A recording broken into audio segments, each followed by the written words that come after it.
Viewers, you're watching the hard facts from the CNN News 18 Federal Bank Prime Time studio. Viewers, in the end, the India bloc has been forced to accept its also-ran status, which is just as well. Harboring delusions of grandeur can foster the disease of conceit, and the opposition's decision to contest the Speaker's post, it could be argued, was its refusal to accept the fact that they haven't been elected to serve. If the opposition had been guilty of overlooking this message in the mandate, the reality of electoral politics, which is exclusively founded on the supremacy of numbers, has proven to be a bit too hard to ignore. The fourth ever attempt to foist upon the nation a contest for the Speaker's post has ended today in a whimper, with the opposition not even forcing a proper vote. The NDA's pick, Om Birla, returns as Speaker. He's one of the very few who has returned after being incumbent for 5 years. And even before the ink could dry on the paper declaring him elected, he presided over a resolution critical of the emergency that was imposed upon the country in 1975 by then Prime Minister Indira Gandhi. Listen in, viewers. ये सदन 1975 में देश में आपातकाल emergency लगाने के निर्णय की कड़े शब्दों में निंदा करता है। इसके साथ ही हम उन सभी लोगों की संकल्प शक्ति की सराहना करते हैं जिन्होंने इमरजेंसी का पुनर्जुड़ो विरोध किया, अभूतपूर्व संघर्ष किया और भारत के लोकतंत्र की रक्षा का दायित्व निभाया। भारत के इतिहास में 25 जून 1975 के उस दिन को हम हमेशा काले अध्याय के रूप में जाना जाएगा। Well, the Speaker's address triggered a bitter war of words. You could hear the commotion in Parliament, but it also spilled outside of Parliament. And of course, the Congress and the BJP have been having a go at each other. The former accused the Speaker of playing a partisan role.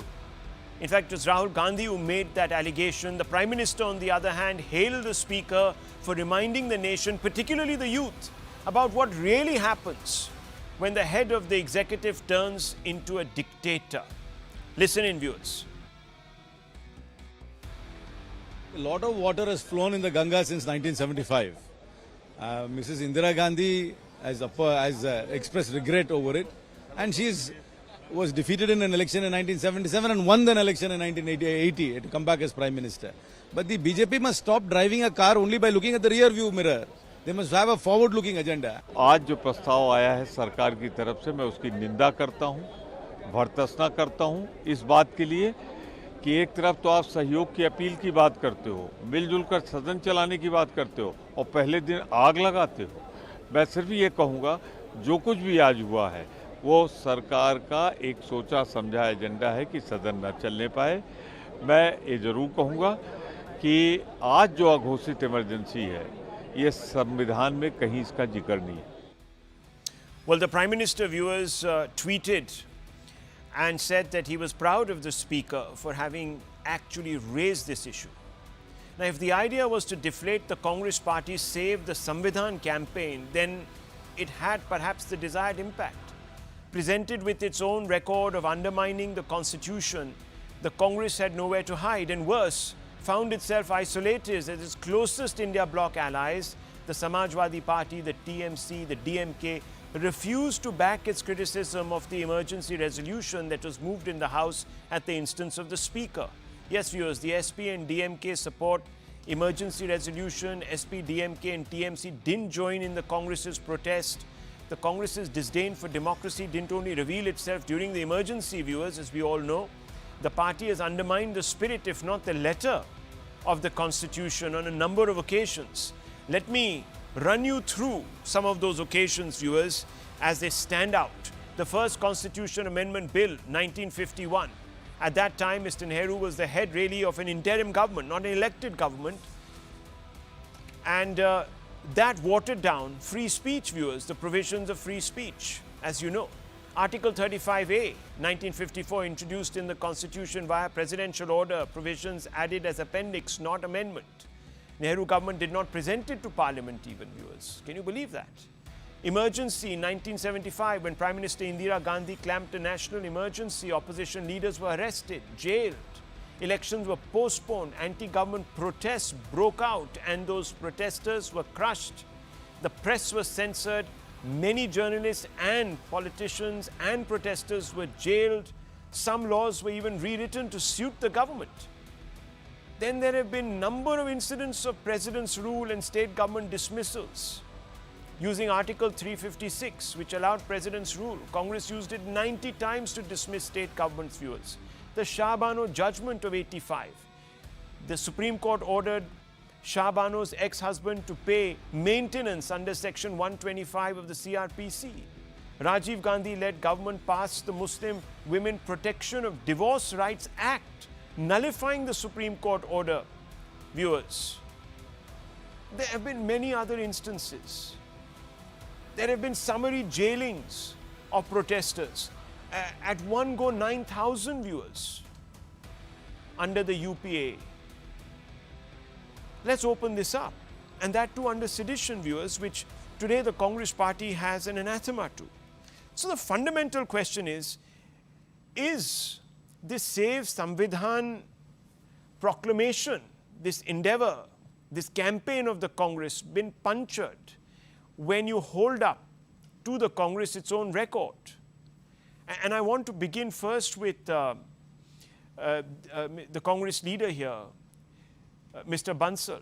Mr. Bansal, look, even your own allies today didn't stand up for you when you attacked the Speaker for moving this resolution, which is quite timely since the debate is so focused on constitutionalism, isn't it?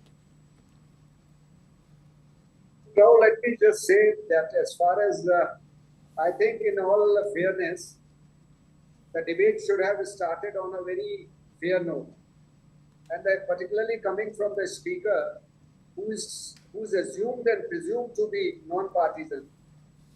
The way he moved out this resolution reflected the mindset of the Speaker, that how, the established precedents are being set aside.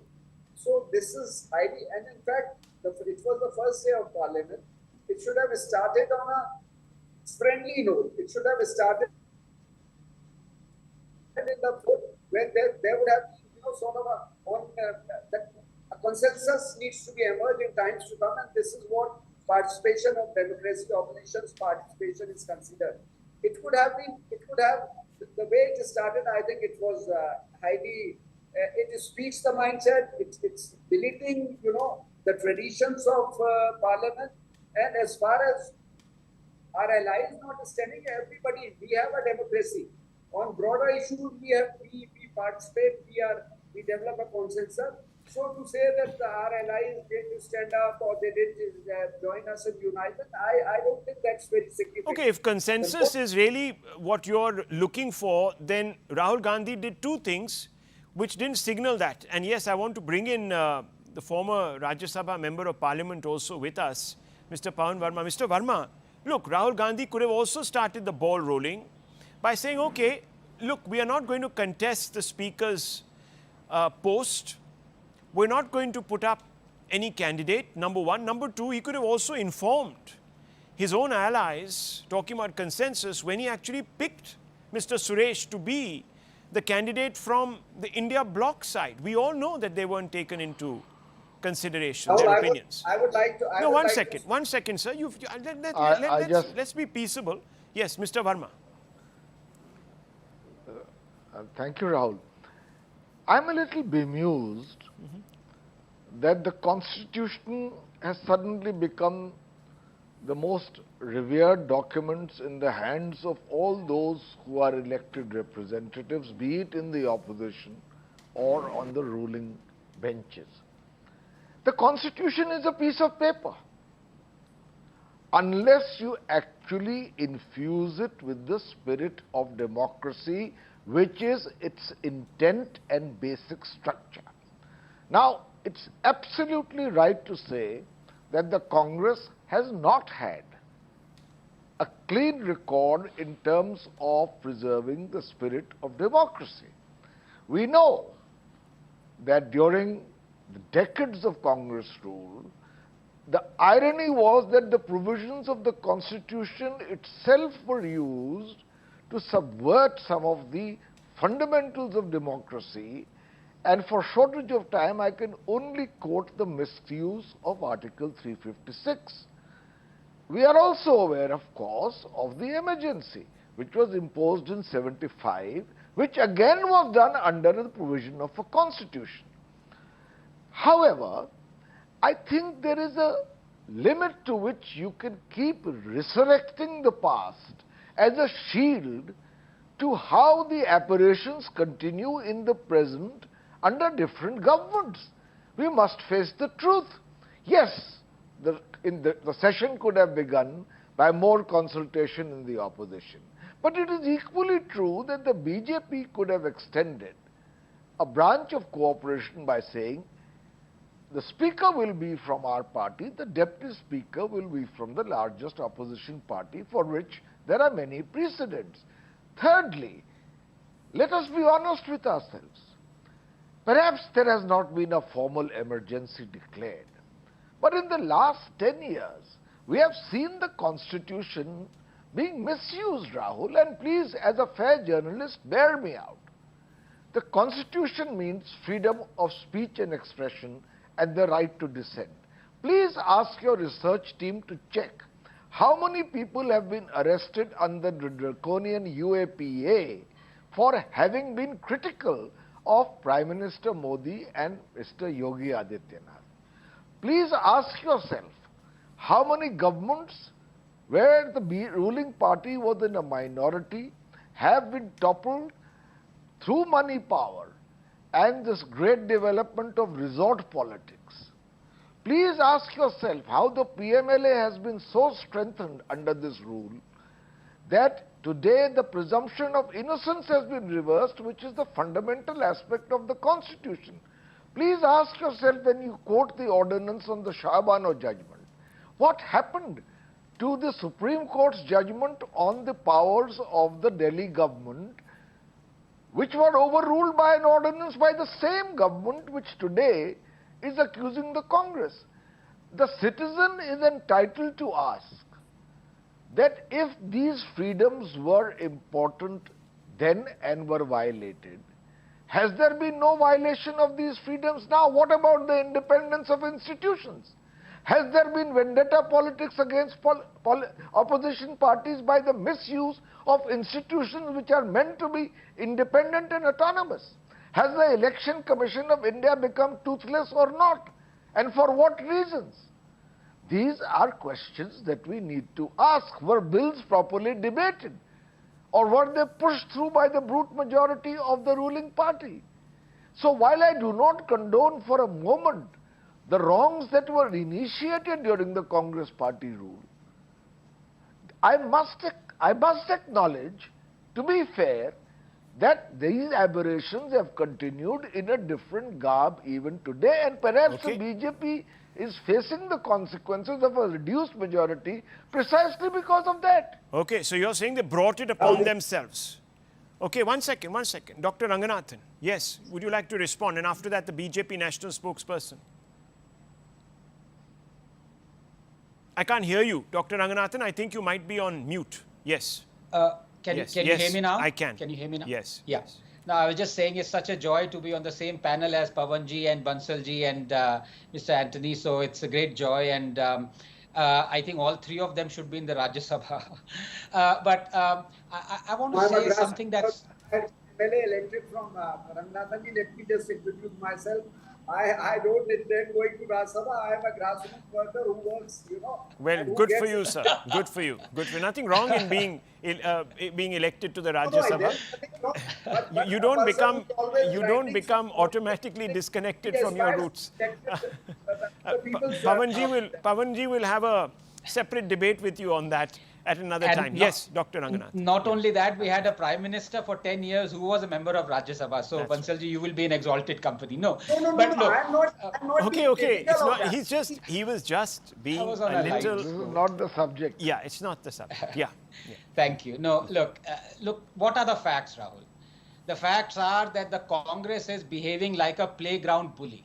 But this was to be expected, given that they have an arrested adolescent at the helm of affairs and dynasty doormats as male au pairs to rock his cradle. And what is this childish act of brandishing the constitution book? Kya kar rahe ho yaar?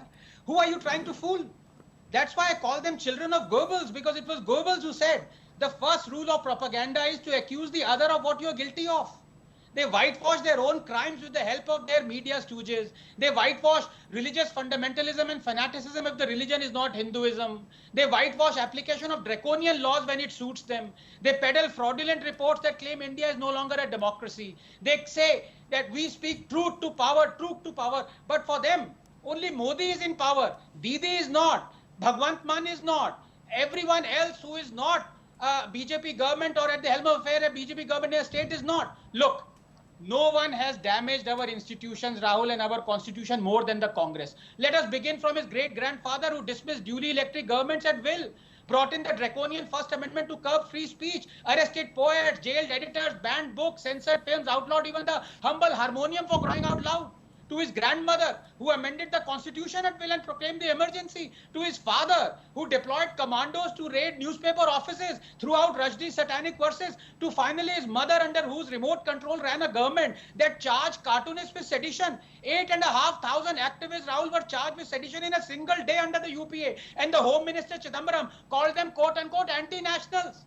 There exist as many as 295 documented instances of brutal trampling of democracy and freedom of expression under the Congress. But 87 of those occurred in the last 15 years when Rahul was powerful enough to have stopped these violations. The Congress government in Chhattisgarh arrested a man for complaining against power cuts and charged him with sedition. People might not know the damage the Congress did to other institutions. Let me take these two examples. Just a minute. Did you know the Congress blocked appointment of judges to the Supreme Court if they were in any way associated with the ideology of the RSS, or even so much as attended the funeral of an RSS person, as Justice Chandurkar did of Golwarkar? This is from the book Supreme Whispers by Chandrachud. Let me not even go into how many Supreme Court verdicts did the Congress overturn. The Shah Bano verdict, the bank nationalization verdict, the Privy Purse verdict. Now finally 30 seconds to the Election Commission itself. People are talking about damaging the institution. Congress acolyte and Sanjay Gandhi's man Friday, Naveen Chawla, played a ruthless part during the emergency. In fact, letting loose a reign of terror. So much so he was indicted by the Shah Commission for his crimes. But what happened as soon as the Congress came to power? He was made the chief election commissioner just before the general election. And Rahul brandishes the constitution even as Modi has never unilaterally overturned an SC verdict like Rajiv, never abused Article 356 like Indira, never passed a press objectionable act like Nehru. Honestly, breathing sense into Rahul Gandhi is like giving CPR to a dodo. Well, Mr. Verma, let me just quickly bring you in before I bring in the Bharatiya Janata Party's national spokesperson. A quick response, actually. My quick response is that Anand is as always eloquent, but I must say he's a good friend of mine. He's extremely good in chronologically presenting the weaknesses of the Congress, which I don't disagree with. We were in the evolution of democracy, and yes, the Congress misused the Constitution. I am saying to you that the ruling party for the last 10 years has also played with the Constitution or its spirit, and that is manifest in many of its actions. Okay, so that's the point you're making. You're saying that you can't. Power. Okay, so you're saying there can't be whataboutery. Is that what you're saying? Okay. Everybody needs to introspect. Just 5 seconds. Yeah, okay. Everybody introspect needs to introspect is the word that. Okay, yes, okay. The common citizen suffers. Yeah, 10 seconds, Dr. Ranganathan. I want to bring in Anil Anthony. He needs to step in here now. Yes, but I am absolutely not in disagreement with Pawanji. I agree with him, and I've said this so many times. We have been a danger to democracy ever since we became a democracy. Is Pawanji going to say that remove the First Amendment to the Constitution? I am for removing it. We have laws that support draconian stamping of freedom of speech and expression. Okay. That's the problem. Okay. Let me bring in Mr. Anthony, and then I want closing remarks from everyone else. Mr. Anthony, look, yes, the Congress has a record that it needs to sort of perhaps be sheepish about, to put it politely. But the BJP, according to some of our panelists, cannot really preach, because you yourself have feet of clay when it comes to upholding the democratic spirit, really, of the Constitution. How do you respond to that charge, Mr. Anthony? Thank you, Rahul. It's a privilege to be in your show, and thank you for inviting me over. I've been listening to all my esteemed panelists, and one thing, let me first of all make it very clear. There is a huge difference between any perception that some of our political opponents have on our manner of functioning and the actual emergency and the destruction of democracy that has happened during the Congress rule and many of the current India Alliance partners in their own states at this moment. We all know what happened during the 70s, the emergency. Today is the 49th anniversary, exactly 49 years back, those incidents happened. But now let us even come to the current times, what is happening right now. Ours is a government that is there for the last 10 years, and the people of this country once again have chosen our Prime Minister for the third straight time. It is only the second time in India's history that a Prime Minister is coming back for the third time. And in the last 10 years, despite having full majority, despite having more than 350 seats as a coalition last time, 300 plus seats as a coalition last time, and the first time, we have always governed keeping constitutional rules and procedures in our sight. Just compare it with what the Congress is doing right now. The party is very diminished from its peak. Right now it has 99 seats. The party is governing 3 states. We are governing 18 plus seats as a coalition. But in those 3 states itself, just see what they are doing, where just last week there was an incident where a social media influencer, there was an attempt to arrest him from UP, where the Karnataka police had gone to UP to arrest somebody. Just last month there was an attempt to arrest somebody who is again a dissenter from Goa, where again the Karnataka police and had gone to arrest somebody who is a dissenter of the Congress from another state. So a party which is such diminished, it is still working in the same mindset of the 70s emergency Congress, where you only have 2 or 3 states, but the state police themselves is acting like the old Stasi or the SS guards, where you are going to other states and arresting people without a warrant because you are criticizing the leadership of the Congress or you are criticizing Congress policy in the states. While we as a party, despite having this kind of numbers, we are following constitutional procedures. No, on the specific, let me ask you, on the specific charges that have been raised by Mr. Verma, that the PMLA has been strengthened in a manner that doesn't represent in any more the spirit of the Constitution.